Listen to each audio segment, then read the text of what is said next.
Okay, so I'll go ahead and kick it off with Dr. Alozie's bio here. So again, thank you so much for joining us today, Dr. Alozie. Dr. Graduate of the University of Minnesota's Infectious Diseases Fellowship. He received, prior to this, he received his medical degree from the University of Benin in Nigeria, and then completed his internship and residency at the Hennepin County Medical Center in Minneapolis, Minnesota, where he got his introduction to digital health. He's board certified in clinical informatics by the American Board of Preventative Medicine, making him one of less than 100 such certified physicians in the state of Texas. Dr. Alozie was most recently the Chief Medical Officer at Del Sol Medical Center, where he oversaw clinical quality, physician alignment, and partnered on healthcare innovations. He's presently the CEO of Southwest Viral Med, a nonprofit organization in El Paso responsible for the care of clients living with HIV. Dr. Alozie believes that patient care is the most important part of medicine. Technology is not a replacement for patient care, but rather a way to enhance and catalyze the care our patients deserve. As the chair, co-chair, or member on multiple local and state committees, he represents El Paso, focused on health information technology, on how to improve health information technology. He gave a TEDx El Paso talk entitled The Digital Immigrant in 2016, and in that same year was awarded Best Doctor in the City in 2016 by the El Paso City Magazine. In 2017, El Paso Pharmacy Association gave his clinic the award for innovative practice, In 2020, Dr. Alozie represented the El Paso community to various media channels during the COVID pandemic. These included CNBC, Bloomberg, NPR, and CBS. So thank you so much, Dr. Alozie, for joining us today. Thank you for having me. Of course. Next, I will read the bio for Dr. Patel. Dr. Janak Patel was appointed Director of Infection Control and Healthcare Epidemiology at the University of Texas Medical Branch at Galveston, UTMB, in 2017. He joined UTMB in 1989 as Assistant Professor in the Division of Pediatric Infectious Diseases in the Department of Pediatrics and is currently a tenured professor. Since 1995, he has been the Director of Division of Pediatric Infectious Diseases. He's participated extensively in patient care, teaching, research and administration, and has held many leadership roles. Dr. Patel has been a principal investigator or co-investigator in more than 50 clinical and bench research projects funded by the National Institutes of Health, pharmaceutical corporations, and other agencies. Dr. Patel has authored more than 100 articles which have been published in peer-reviewed journals and textbooks. Since last year, he's worked extensively to implement COVID protocols and processes at UTMB, as well as implement COVID vaccination programs for Galveston and Brazoria counties. Dr. Patel earned his medical degree at the University of Medicine, School of Medicine, University of Ibadan in Nigeria. He's finished his pediatric residency at the University of Medicine and Dentistry in New Jersey, Robert Wood Johnson Medical School in New Brunswick, New Jersey. He completed his fellowship in pediatric infectious diseases at the Children's Hospital of Buffalo, State University, New York at Buffalo. And last, but certainly not least, we have Dr. Umar Shah. Dr. Shah was appointed Secretary of Health at the Washington State Department of Health by Governor Jay Inslee, and joined the Department of Health in December 2020. Prior to this role, Dr. Shah served as Executive Director and Local Health Authority for Harris County Public Health, HCPH, here in Houston, the nationally accredited county public health agency for the nation's third largest county with 4.7 million people. Dr. Shah earned his BA in philosophy from Vanderbilt University, his MD from the University of Toledo Health Science Center, and completed an internal medicine residency, primary care, general medicine fellowship, and MPH at the University of Texas Health Science Center. He also completed an internal health policy internship at the World Health Organization headquarters in Switzerland. Upon completing training, Dr. Shah began a distinguished career as an emergency department physician at Houston's Michael DeBakey VA Medical Center. He started his formal public health journey as Chief Medical Officer at Galveston County's Health District before joining HCPH to oversee its clinical health system infectious disease portfolio. Under his leadership, HCPH has won numerous national awards, including recognition as Local Health Department of the Year from the National Association of County and City Health Officials in 2016. Dr. Shah currently holds numerous leadership positions with respected entities like the National Academies of Sciences, Engineering, and Medicine, U.S. Centers for Disease Control and Prevention, Trust for America's Health, Network for Public Health Law, and Texas Medical Association. He's previously served as the president of HO, representing the nation's nearly 3,000 local health departments. Over his career, Dr. Shah has been a clinician, an innovator, an educator, and a leader in health. So thank you all to the speakers for joining us today. I'll kick it off by asking Dr. Alozie to please just give a brief overview of your work and the immunization landscape in El Paso. Yeah, well, first of all, thanks for having me. And as I was listening to one of the bios, hearing that Dr. Patel went to University of Ibadan kind of made me chuckle. It's always a small world. But I think in El Paso specifically, I mean, I sometimes feel like we're sort of that part of Texas that everybody has forgotten. But I've been really proud with the way we've distributed vaccines and how we've gone about it. We initially thought that there would be a lot of vaccine hesitancy in our community. If you look at some of the national data from the Kaiser Foundation, or if you look at some other things last year, communities of color were thought to have been the communities that would have the largest pieces of hesitancy. But interestingly enough, we've either been first or second in terms of counties that have actually taken or had adoption of vaccines. Of the vaccines that come into El Paso, well over 92% get distributed within the first 7 days. And I was looking at the state numbers just now, and I think we're missing maybe a few thousand vaccines of the 370,000 that we've been given. Almost all have been distributed. So our sort of bottleneck is supply. If it enters the city, it disappears. And so I think we have an interesting position. So we've sort of been blessed, and we've actually seen the numbers drop precipitously. And I think this sort of aligns with some of the things that we've seen in Israel from a population standpoint. When you get a community to about 40%, maybe 35% of fully vaccinated, you start to see that drop off in both cases, the hospitalizations, and deaths.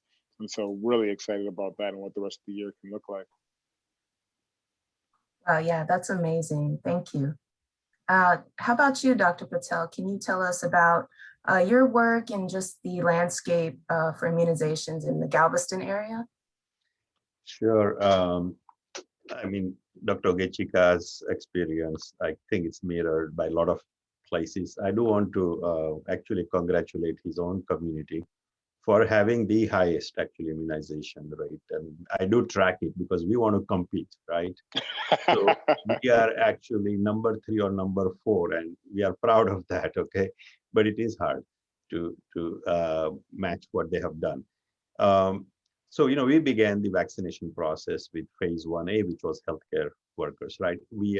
I work for an academic institution with many numbers of hospitals under our belt, you know, in 4 different communities. So we have quite vast number of healthcare workers. We learned a lot with that process, you know, how to give vaccination in different sites. And then, of course, when it was time to go to phase 1B, serving the community, we then modeled it out a little differently. We did use our hospital-based clinics, but we also had to establish a public hub, you know, process that is very familiar to everyone. By the time we moved to the public arena, of course, we had to partner with many folks, and that included the Galveston County Health Department and also the Galveston County Administration and similar entities in Brazoria County. We do have a hospital in Brazoria. So we were, in fact, the major vaccine provider, even though we are an academic institution. we actually received the bulk of the vaccines and we were responsible for vaccinating the community. We took this job very seriously. And again, the partners were really very helpful, took a lot of planning, but it has been a great success. But we have reached a point, unlike perhaps what Dr. Ogeckika is mentioning, actually plateaued and lesser interest as we now have moved towards the low risk population, which is the younger population. In my judgment, they are not big time vaccine refusers or deniers. They are just lazy. Okay. They are taking their time, just like your teenage kids, except they don't have parents with them anymore. So there is nobody to kick them to the vaccination station. So they're taking their time to register. They will come forward slowly, but I have talked to many of them. They just, I'll do it tomorrow. You just remind, oh, I forgot, I'm going to do it, next week and things like that. So I think we reached that stage, and so it's creating some challenges for us. Wonderful. Thank you for that insight. How about you, Dr. Shah? I know you came from Harris County and now you're in Washington State. What are things looking like in Washington? Oh, first of all, thanks for having me. And yeah, I'm a little bit far away from Houston as we speak right now. So it's great to visit back with colleagues across the spectrum. I will say that we are right now, a couple of things that are going on. One is that we've been very successful as a state across the country in our, in terms of our cases and hospitalizations. We rank 47th, 48th, with 50th being the best, and so or the lowest numbers. So I think from a pandemic standpoint, throughout we've been very strong in our following of science and evidence and making sure that we're doing what we have to do in order to protect lives. And from a vaccine standpoint, it's I would just echo what you heard from my colleagues, that it has been a challenge, that this has been a really hard 1+ year of responding to this pandemic, and it's been what I say a long dark tunnel. And we're now, vaccines are the promise to get out of that tunnel and to end this pandemic and once and for all to put it behind us. The challenge that we're having is that we are absolutely, we've vaccinated, we've doled out already 4+ million doses across state of Washington. We have 25% of our population that's vaccinated, and we're making tremendous, we just released some goals. We had previously had a goal at that time when I started as the Secretary of Health, it was 13,000 vaccines a day. And we set a goal for 45,000 vaccines a day. And we're now somewhere in the 60,000 vaccines a day. So we've exceeded our goal. But what we've been telling everybody is that we want to vaccinate as many Washingtonians as fast and as equitably as possible. So no matter who you are, where you're from, where you live in the state of Washington, we want to make sure you have access to vaccines. That has been the challenge across the country, is that it's this real concern about speed and numbers, but really to balance that with equity and making sure that communities are not left behind. And Dr. Alozie had made this comment, and I would just add to it, which is that vaccine supply has been our biggest limiting step. And I see it as a three-legged stool. It's vaccine supply, it's logistics, and it's vaccine demand. We're starting to see some real, we still haven't seen the supply get to where we need it to be, but we do think that that's gonna change sooner than later. Logistics and administration of vaccines, I think we're actually pretty good across, at least from our state, but I would say across the country, of being able to get vaccine out. But where we're going to continue to have the challenge is vaccine demand. And Dr. Patel said this as well. It's this confidence, it's the hesitancy, and it's really the concern that vaccines, for whatever reason, people are what I'm saying is don't wait, vaccinate. Do not wait for the weather to get bad, so you can, if the weather is nice outside, that's still a good day to go get vaccinated.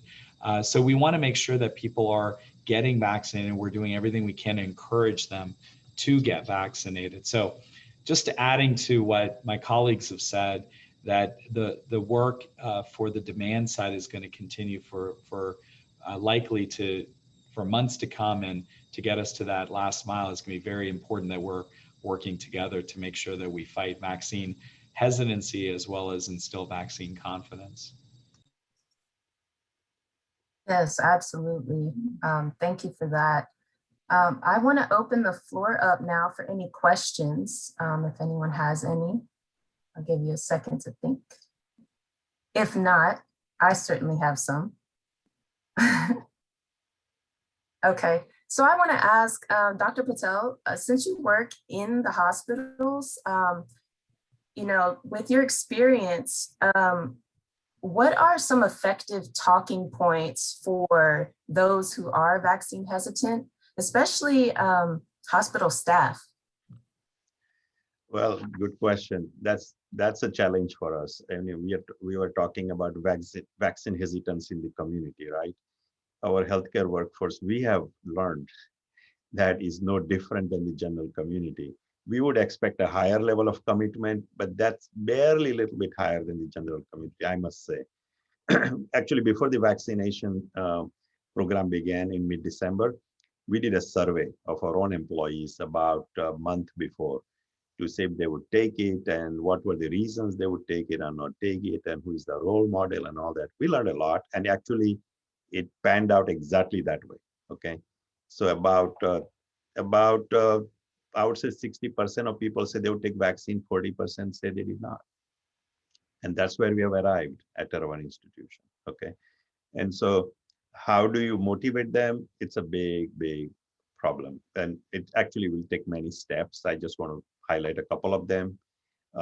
One is, of course, we know it's a voluntary process for now, right? So leaders have to set the example, right? Right from the top, they have to get vaccination in front of everybody, promote it, provide all the proper resources we all need to do that in a healthcare workforce. I mean, we do provide all the information they want about vaccine, you know, benefits and side effects both. We want to obviously focus much more on the benefit, which is huge. Everybody at individual level makes decision, not at a benefit level, but more at a risk level, right? So while they're at low risk and the risk of vaccination side effects are high, and that's how they, and that's true for all vaccine hesitancies. We have learned that for many years. That's how people think individually. So it's a group effort. We tell them this is really for the society, it's for you, but it's for your co-workers and it's for your family and for the community. So we keep on giving this message. The other way we motivate them, we provide them regular progress reports.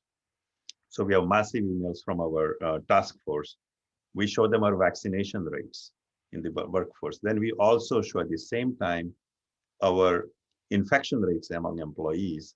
And then we break it down by vaccinated and unvaccinated employees. And let me tell you, every time we send an update, we get few more people signing up, right? So yeah, sure. I think that kind of the data-driven, I think, messaging is important. The other thing we do is we actually have regular town hall meetings. It's not a one-time thing. So about every month, we have meetings with workforce at large. We bring in various experts. We focus on different things each time. We also, you know, have put some benefits of vaccination in our health system, so that will motivate a few more people. For example, we know already from CDC guidance that if you're vaccinated, that even if you're exposed, you can continue to work as a healthcare worker wearing a mask, right? Otherwise, if you're not vaccinated, you stay home, which means loss of, you know, manpower, right? We also have allowed vaccinated employees to get together, you know, of course, with some masking, some social distancing, but it's not all the remote meetings anymore. So we do have policies based on 75% vaccination rate can have 75% occupancy and things like that. 100% vaccination rate can have 100% occupancy. So we throw in all these additional benefits. We also have, of course, travel, you know, returning from travel abroad, particularly, which right now we're not recommending anyone to go abroad, but we do tell them if they're vaccinated, they come back straight to work, they can get tested, but they don't have to isolate themselves. So I think these are things, there are many parts to this on how to motivate the workforce. Eventually, it may come to a mandate, which we don't know if will be allowed, at least in Texas. The governor has, an executive order out there that has prohibited anyone from mandating vaccine. Although I know some employers have taken the lead, and we don't know what are the repercussions, but we are waiting it out. And the reason is that the current vaccines are under emergency use authorization, which would not allow us to make it mandatory. Our workforce, I know if we mandate it, more will come forward because that's the example with flu vaccines. We have learned that, right? Mandates do help. So I think that is where we are going at some point in the future. We may be mandating in localized areas, for example, as soon as for example, if you work on a COVID unit, if you're working in emergency rooms, we will probably deploy preferentially vaccinated workforce. I mean, those are strategies we are thinking of in the future. That's my summary, Ashley. Thank you, Dr. Patel. So it sounds like it's a slow and steady progress for the needle with the hesitancy, which is understandable. Does anyone else have any other questions? If not, I can go on all day. I actually do. This is Dr. Dali. I'm a transplant hepatologist at Houston Methodist at the Medical Center.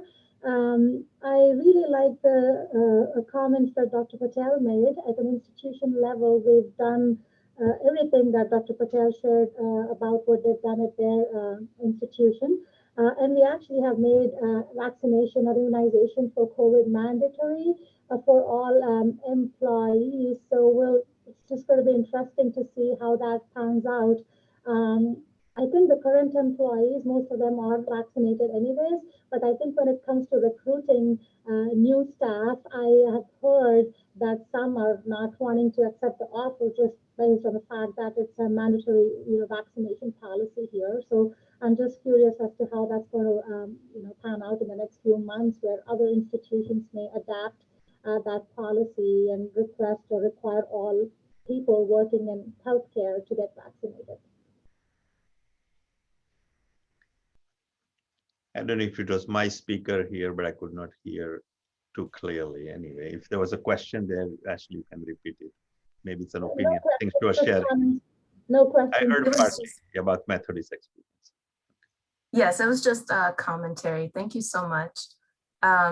I think, unfortunately, we have time for maybe one more question. Did you have a question, Natalie? Yes, I do. So my name is Natalie Taylor. I'm actually the Director of Public Health for Dynavax and also a citizen of Texas. So I live in the Dallas area. One of the questions I had, I know, I support immunization programs across the nation in Texas and actually in Washington as well. One of the challenges that we've faced in Texas, and I'm curious for Dr. Alozie and Dr. Patel, is with the adult population in the registry, with it being an opt-in. There's some challenges with who has been vaccinated and where the gaps are. Do we think that with COVID that could potentially create a platform? I know there's been a lot of work being done with the immunization partnership, but could that be a platform for it to be an opt-out process where we can have a better handle on the adult vaccination program? I'll chime in just because I'm also the chair of the TMA Health Information Technology Task Force. And so we've been talking about that extensively.